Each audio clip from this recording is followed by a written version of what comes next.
श्री कृष्ण गोविंद हरे मुरारी, हे नाथ नारायण वासुदेवा।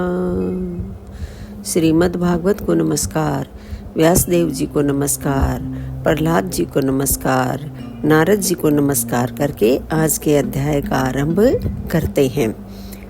नारद जी कहते हैं, युधिष्ठिर, जब दैत्य बालकों ने इस प्रकार प्रश्न किया तब भगवान के परम प्रेमी भक्त प्रहलाद जी को मेरी बात का स्मरण हो आया। कुछ मुस्कुराते हुए उन्होंने उनसे कहा। प्रहलाद जी ने कहा, जब हमारे पिताजी तपस्या करने के लिए मंदराचल पर चले गए तब इंद्र आदि देवताओं ने दानवों से युद्ध करने का बहुत बड़ा उद्योग किया। वे इस प्रकार कहने लगे कि जैसे चींटियां सांप को चाट जाती हैं, वैसे ही लोगों को सताने वाले पापी हिरण्यकशिपु को उसका पाप ही खा गया। जब दैत्य सेनापतियों को देवताओं की भारी तैयारी का पता चला तब उनका साहस जाता रहा। वे उनका सामना नहीं कर सके। मार खाकर स्त्री, पुत्र, मित्र, गुरुजन, महल, पशु और साज सामान की कुछ भी चिंता न करके वे अपने प्राण बचाने के लिए बड़ी जल्दी में सब के सब इधर उधर भाग गए। अपनी जीत चाहने वाले देवताओं ने राजमहल में लूट खसोट मचा दी। यहाँ तक कि इंद्र ने राजरानी मेरी माता कयादु को भी बंदी बना लिया। मेरी माँ भय से घबराकर कुररी पक्षी की भांति रो रही थी और इंद्र उसे बुलात लिए जा रहे थे। दैववश देव ऋषि नारद उधर आ निकले और उन्होंने मार्ग में मेरी माँ को देख लिया।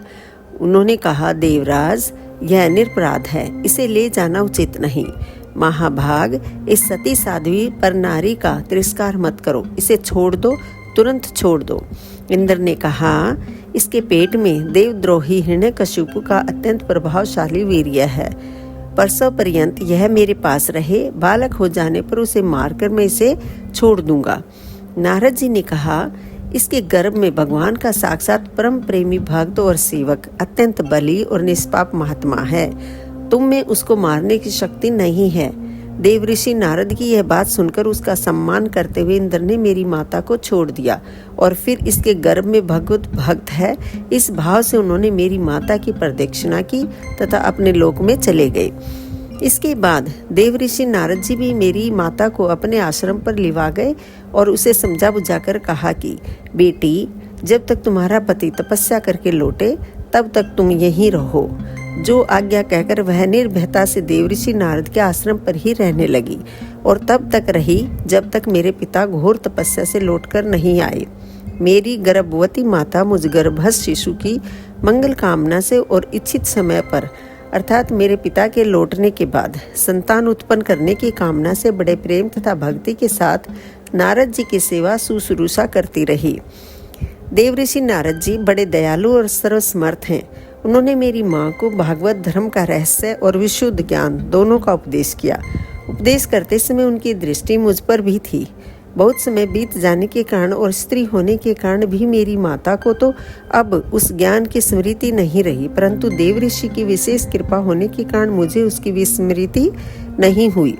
यदि तुम लोग मेरी इस बात पर श्रद्धा करो तो तुम्हें भी वह ज्ञान हो सकता है, क्योंकि श्रद्धा से स्त्री और बालकों की बुद्धि भी मेरे ही समान शुद्ध हो सकती है। जैसे ईश्वर मूर्ति काल की प्रेरणा से वृक्षों के फल लगते, ठहरते, बढ़ते, पकते, क्षीण होते और नष्ट हो जाते हैं, वैसे ही जन्म, अस्तित्व की अनुभूति, वृद्धि, परिणाम, क्षय और विनाश, ये 6 भाव विकार शरीर में ही देखे जाते हैं। आत्मा से इनका कोई संबंध नहीं है।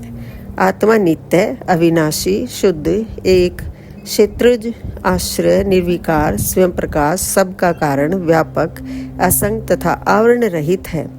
ये 12 आत्मा के उत्कृष्ट लक्षण हैं। इनके द्वारा आत्म तत्व को जानने वाले पुरुष को चाहिए कि शरीर आदि में अज्ञान के कारण जो मैं और मेरे का झूठा भाव हो रहा है उसे छोड़ दे। जिस प्रकार सुवर्ण की खानों में पत्थर में मिले हुए सुवर्ण को उसके निकालने की विधि जानने वाला स्वर्णकार उन विधियों से उसे प्राप्त कर लेता है, वैसे ही अध्यात्म तत्व को जानने वाला पुरुष आत्म प्राप्ति के उपायों द्वारा अपने शरीर रूप क्षेत्र में ही ब्रह्मपद का साक्षात्कार कर लेता है। आचार्यों ने मूल, प्रकृति, महतत्व, अहंकार और पंच तन्मात्राएं, इन 8 तत्वों को प्रकृति बतलाया है। उनके 3 गुण हैं, सत्व, रज और तम, तथा उनके विकार हैं 16, 10 इंद्रियां, 1 मन और 5 महाभूत। इन सब में एक पुरुष तत्व अनुगत है। इन सब का समुदाय ही देह है। यह 2 प्रकार का, स्थावर और जंगम। इसी में अंतःकरण, इंद्रिय और अनात्म वस्तुओं का यह आत्मा नहीं है। इस प्रकार बात करते हुए आत्मा को ढूंढना चाहिए। आत्मा सब में अनुगत है, परंतु है सबसे पृथक। इस प्रकार शुद्ध बुद्धि से धीरे धीरे संसार की उत्पत्ति, स्थिति और उसके परले पर विचार करना चाहिए। उतावली नहीं करनी चाहिए। जागृत, स्वप्न और सुषुप्ति, ये तीनों बुद्धि की वृत्तियां हैं। इन वृत्तियों का जिसके द्वारा अनुभव होता है वही सबसे अतीत, सबका साक्षी परमात्मा है। जैसे गंध से उसके आश्रय वायु का ज्ञान होता है, वैसे ही बुद्धि की इन क्रमजन्य एवं बदलने वाली तीनों अवस्थाओं के द्वारा इनमें साक्षी रूप से अनुगत आत्मा को जाने। गुणों और कर्मों के कारण होने वाला जन्म मृत्यु का यह चक्र आत्मा को शरीर और प्रकृति से पृथक न करने के कारण ही है। यह अज्ञान मूलक एवं मिथ्या है, फिर भी स्वप्न के समान जीव को इसकी प्रतीति हो रही है। इसलिए तुम लोगों को सबसे पहले इन गुणों के अनुसार होने वाले कर्मों का बीज ही नष्ट कर देना चाहिए। इससे बुद्धि वृत्तियों का प्रवाह निवृत्त हो जाता है।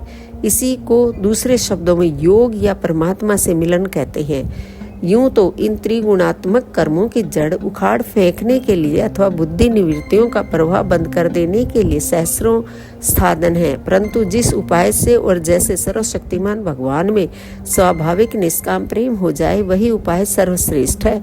यह बात स्वयं भगवान ने कही है। गुरु की प्रेम पूर्वक सेवा, अपने को जो कुछ मिले वह सब प्रेम से भगवान को समर्पित कर देना, भगवत प्रेमी महात्माओं का सत्संग, भगवान की आराधना, उनकी कथा वार्ता में श्रद्धा, उनके गुण और लीलाओं का कीर्तन, उनके चरण कमलों का ध्यान और उनके मंदिर मूर्ति आदि का दर्शन पूजन आदि साधनों से भगवान में स्वाभाविक प्रेम हो जाता है। सर्वशक्तिमान भगवान श्री हरि समस्त प्राणियों में विराजमान है। ऐसी भावना से यथाशक्ति सभी प्राणियों की इच्छा पूर्ण करे और हृदय से उनका सम्मान करे।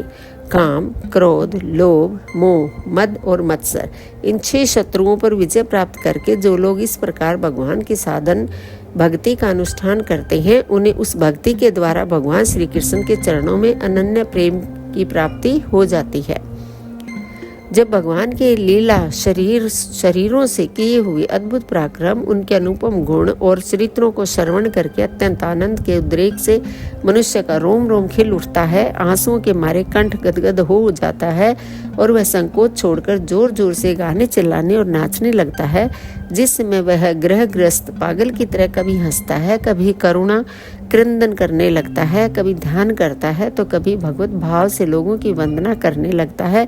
जब वह भगवान में ही तन्मय हो जाता है, बार बार लंबी सांस खींचता है और संकोच छोड़कर हरे जगतपति नारायण कहकर पुकारने लगता है, तब भक्ति योग के महान प्रभाव से उसके सारे बंधन कट जाते हैं और भगवत भाव की ही भावना करते करते उसका हृदय भी तदाकार भगवान में हो जाता है। उस समय उसके जन्म मृत्यु के बीजों का खजाना ही जल जाता है और वह पुरुष श्री भगवान को प्राप्त कर लेता है। इस अशुभ संसार के दलदल में फंसकर अशुभ में हो जाने वाले जीव के लिए भगवान की यह प्राप्ति संसार के चक्कर को मिटा देने वाली है। इसी वस्तु को कोई विद्वान ब्रह्म और कोई निर्वाण सुख के रूप में पहचानते हैं। इसलिए मित्रों, तुम लोग अपने अपने हृदय में हृदयेश्वर भगवान का भजन करो। असुर कुमारों, अपने हृदय में ही आकाश के समान नित्य विराजमान भगवान का भजन करने में कौन सा विशेष परिश्रम है। वे समान रूप से समस्त प्राणियों के अत्यंत प्रेमी मित्र हैं और तो क्या अपने आत्मा ही हैं। उनको छोड़कर भोग सामग्री इकट्ठी करने के लिए भटकना राम राम, कितनी मूर्खता है। अरे भाई, धन, स्त्री, पशु, पुत्र, पुत्री, महल, पृथ्वी, हाथी, खजाना और भांति भांति की विभूतियां और तो क्या संसार का समस्त धन तथा भोग सामग्रियां इस क्षण भंगुर मनुष्य को क्या सुख दे सकती हैं। वे स्वयं ही क्षण भंगुर हैं। जैसे इस लोक की संपत्ति प्रत्यक्ष ही नाशवान है, वैसे ही यज्ञों से प्राप्त होने वाले स्वर्ग आदि लोक भी नाशवान और आपेक्षिक एक दूसरे से छोटे बड़े नीच ऊंचे हैं, इसलिए वे भी निर्दोष नहीं हैं। निर्दोष है केवल परमात्मा, न किसी ने उनमें दोष देखा है और न सुना है। अतः परमात्मा की प्राप्ति के लिए अनन्य भक्ति से उन्हीं परमेश्वर का भजन करना चाहिए। इसके सिवा अपने को बड़ा विद्वान मानने वाला पुरुष इस लोक में जिस उद्देश्य से बार बार बहुत से कर्म करता है, उस उद्देश्य की प्राप्ति तो दूर रही, उल्टा उसे उसके विपरीत ही फल मिलता है और निसंदेह मिलता है।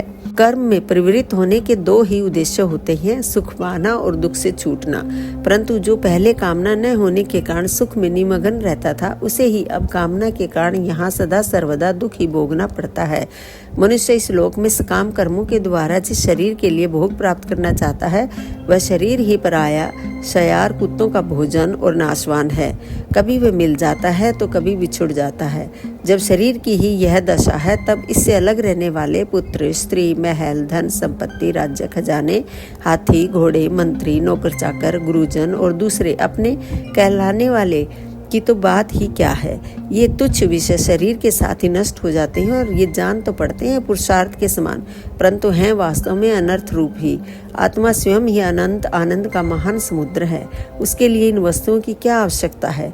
भाइयों, तनिक विचार तो करो। जो जीव गर्भाधान से लेकर मृत्यु पर्यंत सभी अवस्थाओं में अपने कर्मों के अधीन होकर कलेश ही कलेश भोगता है, उसका इस संसार में स्वार्थ ही क्या है? यह जीव सूक्ष्म शरीर को ही अपना आत्मा मानकर उसके द्वारा अनेकों प्रकार के कर्म करता है और कर्मों के कारण ही फिर शरीर ग्रहण करता है। इस प्रकार कर्म से शरीर और शरीर से कर्म की परंपरा चल पड़ती है और ऐसा होता है अविवेक के कारण। इसलिए निष्काम भाव से निष्क्रिय आत्म स्वरूप भगवान श्री हरि का भजन करना चाहिए। अर्थ, धर्म और काम सब उन्हीं के ईश्वर, आत्मा और परम प्रियतम हैं। वे अपने ही बनाए हुए पंचभूत और सूक्ष्म भूत आदि के द्वारा निर्मित शरीरों में जीव के नाम से कहे जाते हैं। देवता, दैत्य, मनुष्य, यक्ष अथवा गंधर्व कोई भी क्यों न हो, जो भगवान के चरण कमलों का सेवन करता है, वह हमारे ही समान कल्याण का भाजन होता है। दैत्य बाल को भगवान को प्रसन्न करने के लिए ब्राह्मण, देवता या ऋषि होना, सदाचार और विविध ज्ञानों से संपन्न होना तथा दान, तप, यज्ञ, शारीरिक और मानसिक सोच और बड़े बड़े व्रतों का अनुष्ठान पर्याप्त नहीं है। भगवान केवल निष्काम प्रेम भक्ति से ही प्रसन्न होते हैं और सब तो विडंबना मात्र है। इसलिए दानव बंधुओं, समस्त प्राणियों को अपने समान ही समझकर सर्वत्र विराजमान सर्वात्मा सर्वशक्तिमान भगवान की भक्ति करो। भगवान की भक्ति के प्रभाव से दैत्य, यक्ष, राक्षस, स्त्रियां, शूद्र, गोपालक, अहीर, पक्षी, मृग और बहुत से पापी जीव भी भगवत भाव को प्राप्त हो गए हैं। इस संसार में या मनुष्य शरीर में जीव का सबसे बड़ा स्वार्थ अर्थात एकमात्र परमार्थ इतना ही है कि वह भगवान श्री कृष्ण की अनन्य भक्ति प्राप्त करे। उस भक्ति का स्वरूप है सर्वदा सर्वत्र सब वस्तुओं में भगवान का दर्शन। दोस्तों, यहाँ पर हमारा यह अध्याय समाप्त होता है। आप रोजाना वीडियो देख रही हैं, लाइक कर रही हैं, उसके लिए आप सभी का बहुत बहुत धन्यवाद।